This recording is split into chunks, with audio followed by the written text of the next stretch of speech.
Bonjour à toutes et à toutes. Comme convenu, on se retrouve pour la toute première vidéo de Salomé. J'espère que vous allez apprécier son témoignage, que vous allez peut-être vous retrouver dans certains éléments que Salomé va donner. En tout cas, je vous souhaite d'apprécier cette vidéo et nous, on se retrouve juste après pour débriefer.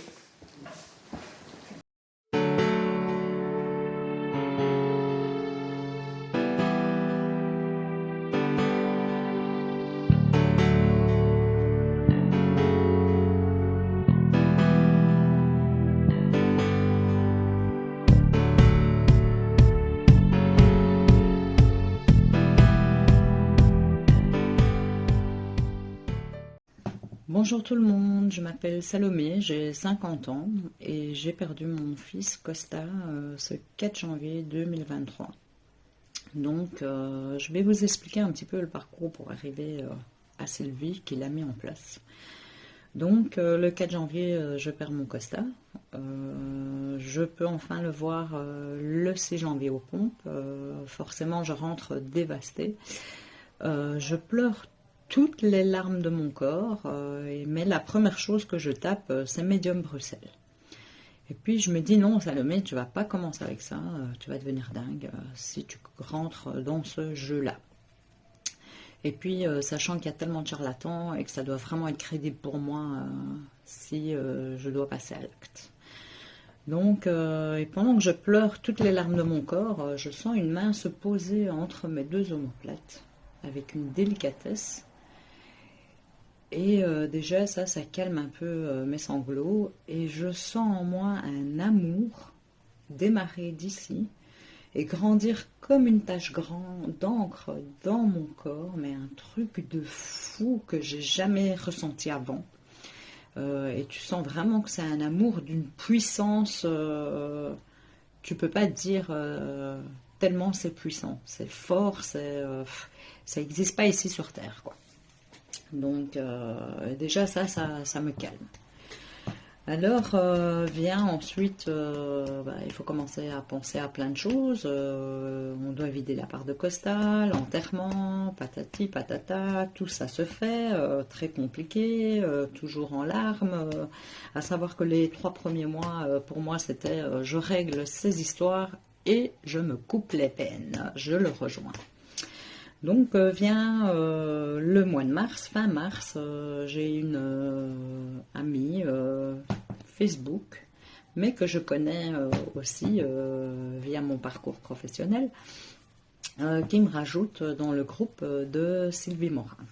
Donc ça m'interpelle et je lui dis c'est toi qui m'as rajouté dans le groupe? Oui, c'est moi et c'est pas sans raison. Ok. Donc j'observe.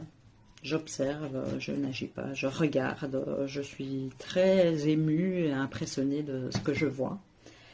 Et voilà.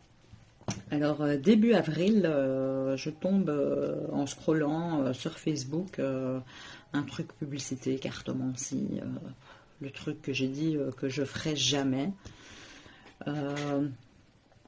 Et c'est style, qu'est-ce que vous attendez pour 2023? Moi, je mets juste un commentaire général, là, moi, j'attends plus rien pour 2023, blablabla.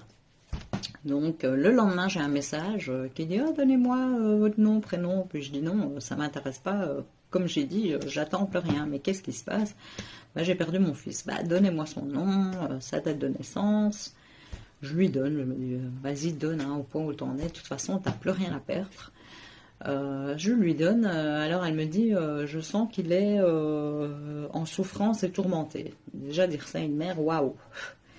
Alors je ressens qu'il n'arrive pas dans la lumière. Oh là là, mais c'est quoi cette horreur, quoi. Donc elle me dit donnez-moi 3 fruits. Je dis bon, vas-y, Salomé, donne. Je lui donne 3 fruits. Première carte, elle me sort le tempérament de Costa. Très intelligent, patati patata, beaucoup d'empathie, tout ça, ok, je sais déjà, merci. Deuxième carte, que malheureusement, dans son entourage, il n'a pas eu que des bonnes personnes. Dans ses amitiés, merci, ça on le savait aussi. Donc, troisième carte, dans ma tête, elle va me dire, je vais t'aider à le mettre dans la lumière. Donc, pour moi, mon fils devrait être dans la lumière. Hein. Donc, effectivement, via le rituel Valhalla, elle va m'aider à faire passer mon fils dans la lumière. J'y connais rien. Et je lui dis non, merci, voilà, basta, je coupe court. Et puis vient un soir, toujours en avril, c'est le 12 avril, donc ça fait 2 ans que papa est décédé en plus. Hein.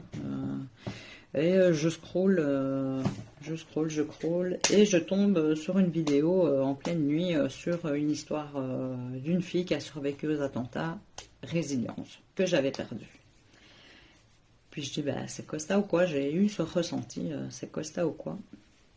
Puis je dis, non, Salomé, tu te fais des films. 1 heure après, de nouveau, je scroll, je retombe direct en allumant mon téléphone sur une vidéo de nouveau d'histoire de résilience. Puis je dis là, c'est Costa, c'est pas possible, qui me dit maman, récupère ta résilience. Et ça me met une petite claque déjà. Je récupère un petit peu de résilience, mais dans ma tête, c'est toujours je veux mourir, quoi. Donc, passe ça, et le même soir, je scrolle sur Insta et je tombe sur un profil, je ne sais pas pourquoi, clac, je le suis. Et c'est une fille très solaire, qui fait des ressentis avec les cartes et tout. Mais je demande rien. Mais quand on met des stories, moi quand mes stories défilent, je commente, peu importe qui c'est. Et je commente 1 fois, 2 fois, et elle vient me parler. Elle me dit, je ressens que je dois venir vous parler. Elle me dit, qu'est-ce qui se passe? Alors je lui dis, voilà, j'ai perdu mon fils. Donc, et là, s'enclenche une très longue discussion. Et franchement, merci à cette personne. Et elle me dit, pendant qu'on parle, il y a une chanson qui passe, et c'est Begin de Meskin 2023. Sous-titré en français. Elle me dit, est-ce que ça vous parle? Donc je l'écoute. Alors déjà c'est un souvenir avec mon fils, la version originale. Et là vraiment, il n'a pas fait dans la dentelle, c'est sous-titré français. Chaque couplet m'a parlé et c'était vraiment la façon de Costa de parler, un truc de ouf. Et alors là où ça m'a vraiment interpellée, c'est que la chanson me dit, je t'en supplie, tends-moi la main. Donc je dis non, là c'est pas possible. Et elle me dit, écoutez, moi je peux pas vous aider pour le moment, je suis en plein déménagement. Donc ok, pas de souci. Bon, ça me travaille, il n'est pas dans la lumière, oh là là, oh là là.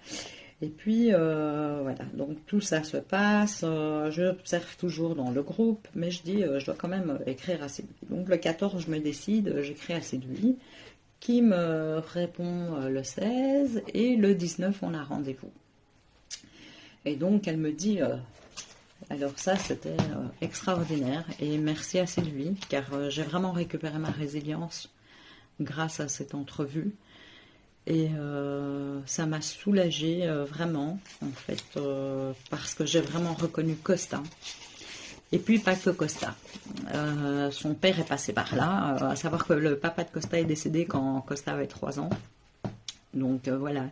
Elle m'a dit plein de choses sur mon fils, donc HP, que c'était un peu une tête cramée, qu'il était très buté. Il lui a parlé de son ami tatoueur, comme quoi il voulait être tatoueur alors que c'est pas mis sur les réseaux, comme quoi je voulais faire un tatou.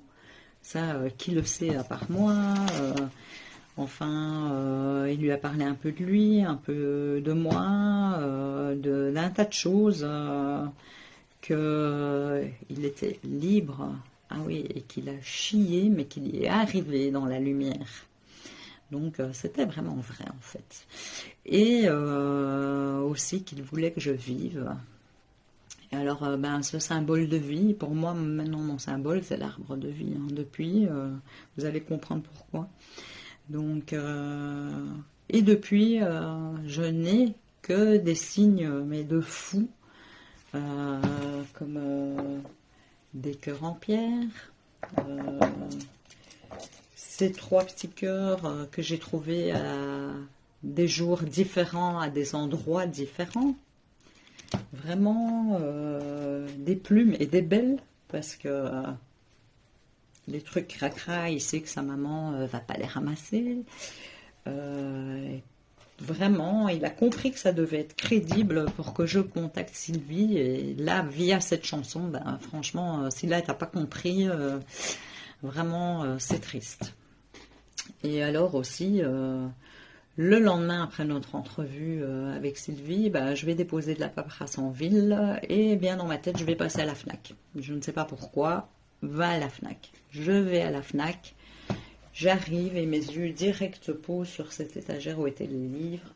Et mes yeux se posent sur ces 2 livres posés. Alors qu'il y avait un tas de livres, ceux-là. L'Arbre de vie. Ben, c'est Costa, je sens que c'est Costa. Je rentre, je dis à mon homme, j'ai acheté 2 livres. Il me dit, mais enfin, t'es bête ou quoi? Je l'ai ici, celui-là. Ben, c'est pas grave. Donc, je l'ai lu. Ça m'a apporté et fait comprendre des choses. Ensuite, j'ai une amie une semaine avant qui me dit, ah, je t'ai commandé un petit cadeau. Dès que je l'ai, je t'appelle, je passe te le déposer. Ok. Eh ben, donc, mercredi Sylvie, jeudi les livres, vendredi, ma pote qui m'appelle, elle me dit, ah Salomé, j'ai ton petit cadeau, je peux passer. Ben oui, passe, et mon petit cadeau, c'est ça. Donc, c'est mon pendentif avec l'arbre de vie. Et dedans, elle m'a mis des photos de Costa. Et à savoir que, ce que vous voyez, le bleu là, c'est un coquillage dont se servaient les Amérindiens. Et Costa, pendant notre entrevue, a parlé des Amérindiens à Sylvie, en disant qu'il aurait bien aimé aller voir ce qui se passe là-bas et tout ça. Parce qu'à savoir que même lui, je l'ai compris en trouvant des choses dans son PC, s'intéressait fort à l'au-delà. Voilà. Donc, et depuis, j'ai des tas de petits signes comme ça au quotidien. Alors, je vais envoyer tout ça à Sylvie. Ben, moi, quand je prends une photo dans les nuages, c'est ou une forme, ou souvent des chiens. Très bizarre. J'ai pas encore vu de cœur dans les nuages, mais bon, voilà, j'en ai eu. Mais je sais que Costa est là. Et alors aussi, à savoir que le 25 mai, il fêtait ses 24 ans. Et le 27 mai, nous avons passé une journée extraordinaire à travers Costa. C'est Costa qui nous l'a fait passer, plutôt, pardon, à travers mon homme, qui est super cartésien, mais qui me laisse tranquille avec ça. Je lui ai parlé de Sylvie, il m'a dit tant mieux si ça te fait du bien. Il sait que ça existe, mais il a peur, en fait, voilà. Donc, dans ma tête, j'ai eu 2 souhaits le 25 mai. Avoir un joint pour pouvoir dormir, excusez-moi, et trouver une baguette magique comme Harry Potter, parce que Costa était fan d'Harry Potter petit. Donc, vient ce 27 mai. Déjà, quand j'allume ma télé, moi, c'est la radio et chansons, Rocky Balboa, film de l'enfance de Costa, regardé 10 000 fois avec mon homme. Déjà, ça me fait sourire. Je dis, ah, merci Costa, c'est un signe. Je sens que c'est lui. Mon homme va promener les chiens, il revient, il me jette un petit paxon avec un pitch dedans. Il dit, je l'ai trouvé par terre. Et tu voyais que c'était le paxon préparé, prêt à être vendu là. Il me dit, tiens, c'est pour toi, comme ça tu vas dormir un peu. Ok. On balade les chiens et il me dit, oh, je trouve plus mes lunettes de soleil, elles sont sûrement dans le boxon du coffre. Je dis, c'est pas grave, tu les trouveras. On se promène sur la pelouse, une paire de lunettes de soleil posées qui nous attend. Je la ramasse, il y a encore les étiquettes dessus, truc de ouf. Ben voilà, tu voulais des lunettes, Costa t'en a offert. Ensuite, il me dit, écoute, il me dit, il fait beau, j'ai un collègue, tous les week-ends, il est dans la pépinière d'un ami. Il m'a dit qu'on pouvait passer quand on voulait avec les chiens. Ah, bah oui, cool. En plus, à savoir que Costa était entrepreneur de jardin et que c'était une chose qu'il m'avait dit, maman, j'aimerais bien te faire voir une pépinière une fois ensemble. C'est un truc qu'on n'a pas eu le temps de faire, quoi. Donc on arrive déjà dans cette pépinière, endroit magique, avec que des plantes exotiques qui viennent du Mexique, des Indes et des trucs comme ça, vraiment magique. Déjà la pépinière s'appelle Picasso Green. Déjà ça me fait sourire parce que je ne sais pas si vous voyez derrière. Voilà, ça c'est certains dessins de Costa, j'en ai des milliers.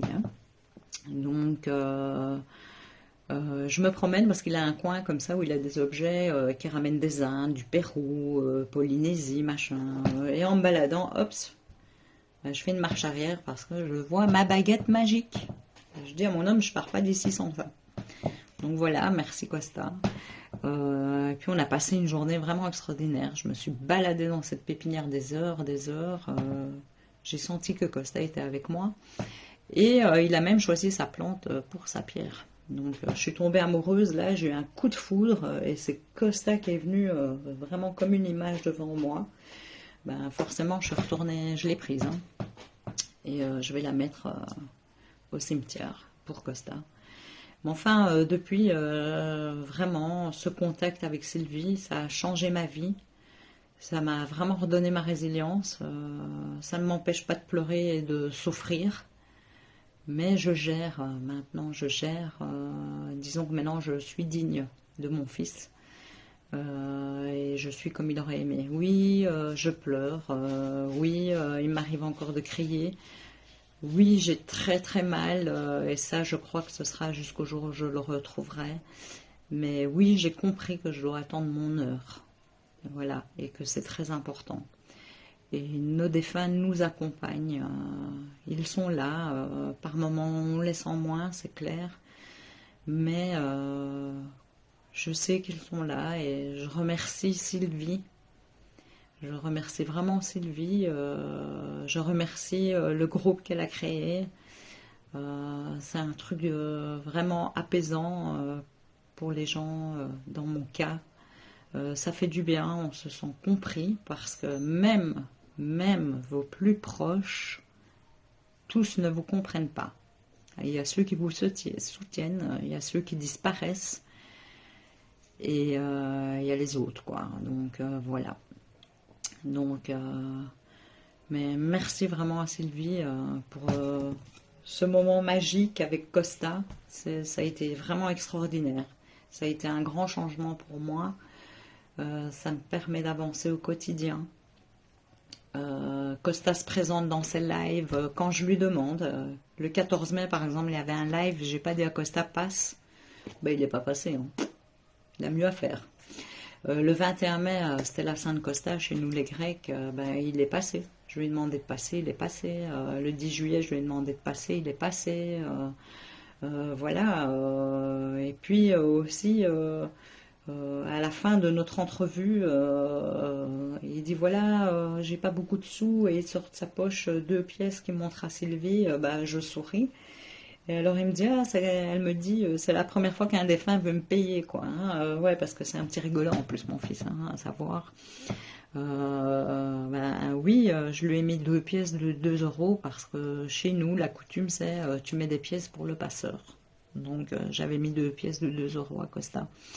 Enfin, je lui avais mis plein de trucs aussi. Hein. Alors aussi, quand il a senti qu'elle mettait de l'encens, qu'il lui dit ah, je faisais ça chez moi aussi. Bah oui, c'est vrai, il en piquait chez moi et chez sa grand-mère. Donc, enfin, un tas de choses comme ça, des petits détails qui sont pas sur le net. Il a parlé de son ami qui lui a fait son dernier tatou, qui était vraiment un ami. Il a parlé du tatou que je voulais faire. Enfin, plein de détails comme ça. Qui sont que vous savez que c'est votre défunt et ça apporte beaucoup, beaucoup, beaucoup dans la douleur du quotidien. Donc merci, j'espère que vos cœurs sont apaisés. N'hésitez pas à contacter Sylvie, elle est merveilleuse.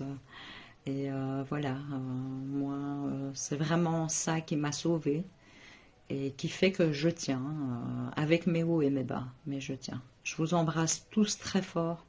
Prenez soin de vous, c'est ce que nos défunts veulent. Et surtout, parlez-leur.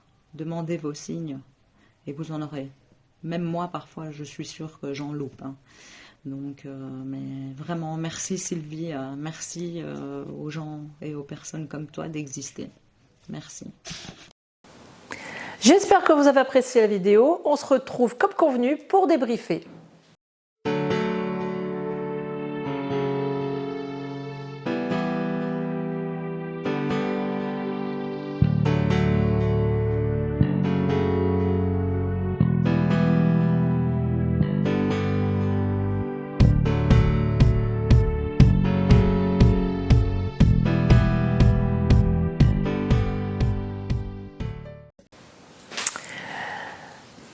Alors, par rapport à la vidéo de Salomé, alors notre rencontre a été forte en émotion. Salomé, ça fait un petit moment que je la connais par rapport à Costa. Hein, notre première entrevue avec Costa, c'était très chargé d'émotions, on va dire, puisque c'est un garçon qui est très entier, pas du tout introverti. qui a plaisir à venir communiquer avec des médiums. D'ailleurs, il n'est pas passé qu'une seule fois. Il est passé pendant le contact, le rendez-vous avec Salomé, mais il est revenu aussi entre deux pour me donner quelques petits éléments en plus, par des synchronicités, par, je peux dire, des ressentis. Voilà, on va dire, c'est des enfants. Ben alors, il n'y a pas que Costa, hein, mais ils ont toujours à cœur de vouloir montrer qu'ils sont là. Et dès qu'ils peuvent, ben, ils viennent me voir, me solliciter pour que je passe certains messages hors consultation. Salomé exposait qu'après elle a eu aussi des signes de Costa. Faut savoir que les signes sont pour tout le monde, hein.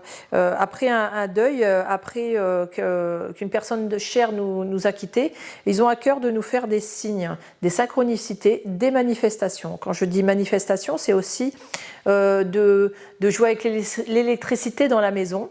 De faire des signes plus subtils tels que les papillons ou mettre en situation de choses qu'ils appréciaient. C'est-à-dire qu'on va retrouver par synchronicité, on va aller dans des lieux et on va entendre certaines choses que le défunt disait ou tomber sur où on va nous offrir des fleurs que le défunt aimait et puis on s'en rend pas compte, mais ma mère adorait ces fleurs ou mon père voilà, il y a plein de choses de synchronicité où ils peuvent passer par d'autres personnes.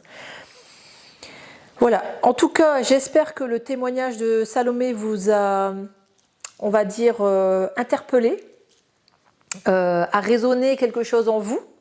Je remercie énormément Salomé pour, encore une fois, pour son témoignage et cette bienveillance qu'elle a pu apporter en témoignant, puisqu'il n'y a pas qu'à moi hein, qu'elle témoigne cet amour et cette bienveillance, il y a aussi pour vous.